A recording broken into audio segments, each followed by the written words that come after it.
En pleine Seconde Guerre mondiale, alors que l'opération Barbarossa piétinait face aux vastes étendues glacées de l'Union soviétique, Adolf Hitler aurait envisagé une solution totalement inédite, utiliser des éléphants de guerre pour franchir les obstacles du front de l'Est.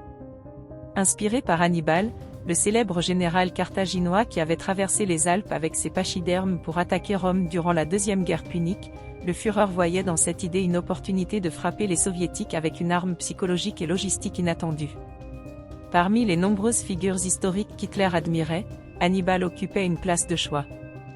Il voyait en lui un stratège audacieux, capable de vaincre des ennemis supérieurs en nombre par des tactiques surprenantes.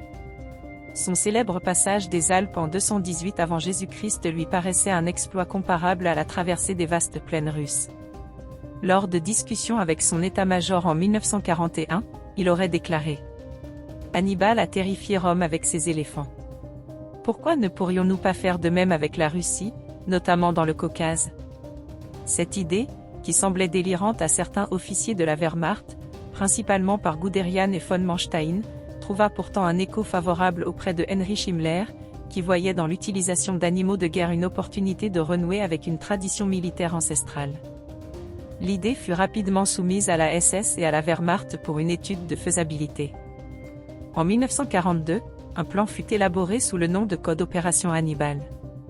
L'objectif était d'importer des éléphants d'Asie depuis l'Inde occupée par les Britanniques, via des contacts en Thaïlande, alliés du Japon, de les entraîner à tirer du matériel lourd et de les utiliser pour traverser les terrains impraticables du front de l'Est, notamment les marécages de Biélorussie et les rivières gelées. Mais le véritable objectif d'Hitler était d'utiliser ces éléphants pour franchir les montagnes du Caucase. La campagne de 1942, connue sous le nom d'opération Edelweiss, avait pour but de s'emparer des champs pétrolifères de Bakou et de Maïkop, essentiels pour alimenter la machine de guerre allemande. Toutefois, les cols montagneux et les routes impraticables ralentissaient l'avancée de la Wehrmacht. Hitler voyait dans les éléphants une solution idéale. Ces animaux massifs pouvaient transporter des canons et du matériel à travers les chemins escarpés, là où les véhicules classiques ne pouvaient pas passer. Un premier groupe de 5 éléphants fut transporté clandestinement vers l'Europe via des convois ferroviaires spéciaux. Ces animaux, qui avaient été initialement dressés pour le travail dans des camps forestiers en Birmanie, furent installés dans un centre secret en Pologne, près de la ville de Poznań. Là, des dresseurs allemands, aidés par des spécialistes capturés en Indochine française, tentèrent de les acclimater aux conditions européennes. Les éléphants devaient être habitués au bruit des explosions, aux tirs de mitrailleuses et aux ordres en allemand. Pour cela, des exercices furent organisés avec des tirs de mortier à proximité, afin de tester leur résistance psychologique. Mais très vite, les dresseurs se heurtèrent à de nombreux problèmes. Les éléphants étaient extrêmement sensibles aux bruits violents, ce qui les rendait difficiles à utiliser sur un champ de bataille. Le froid polonais mettait leur résistance à rude épreuve, et certains d'entre eux tombèrent malades dès les premières semaines. Mais surtout, leur consommation alimentaire posait un problème logistique majeur. Un seul éléphant nécessitait 150 kg de nourriture par jour, un luxe impossible à maintenir alors que la Wehrmacht souffrait déjà de pénurie. De plus, les tentatives de les faire traverser des terrains boueux en Biélorussie tournèrent au fiasco.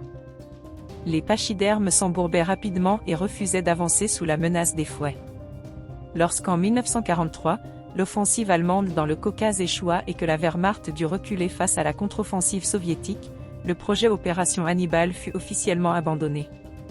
Les éléphants survivants furent envoyés dans des zoos en Allemagne et en Autriche, où ils devinrent une curiosité pour les officiers nazis et leurs familles. Selon certains témoignages, Hitler aurait été furieux d'apprendre l'échec de cette tentative et aurait déclaré à son entourage « Si Hannibal y est arrivé, alors nous aurions dû y parvenir aussi ». Mais la réalité était implacable, la guerre moderne ne laissait plus de place aux stratégies d'un autre âge. Et bien sûr, tout cela n'a jamais existé. Il s'agit d'un pur poisson d'avril. Merci de vous abonner pour atteindre les 1000 abonnés. À bientôt.